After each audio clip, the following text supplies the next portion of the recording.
The next material to cover is the difference between the division tag and the span tag.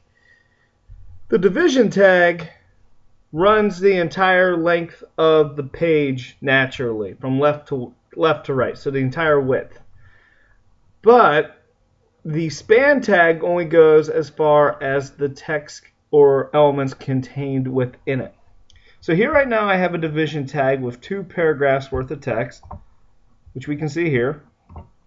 And I'm also going to, since this is a new tag, I'm going to show you what the span tag looks like. So you start with the word span, then we have an end span tag, and inside of this we can do the same 2 paragraphs. Let's just go ahead and do that.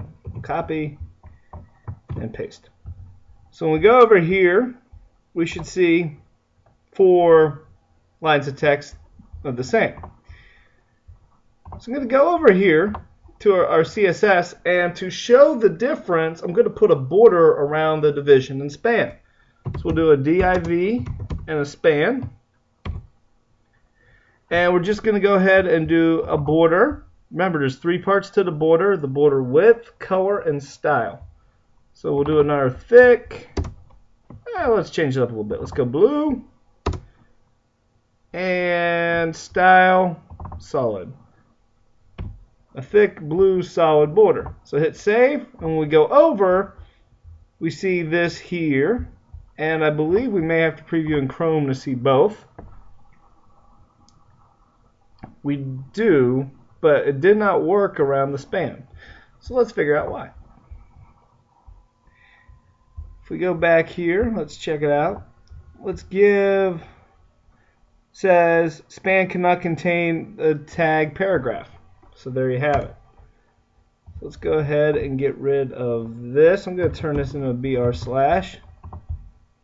because of the way the paragraph tag automatically runs to the side, I bet. Save it. That looks a little bit better. Let's see what it looks like in Chrome. Looks a little choppy, but not terrible. But you can see what I'm trying to point out. I'm not trying to point out how the border is supposed to look right now. I'm trying to point out that the division tag runs the entire way across. The span tag ends right where the last piece of text ends. So there's the difference between the division and span tag. We're going to work with both as we continue to build pages. These are both different ways to contain certain elements, hence why they're nicknamed containers.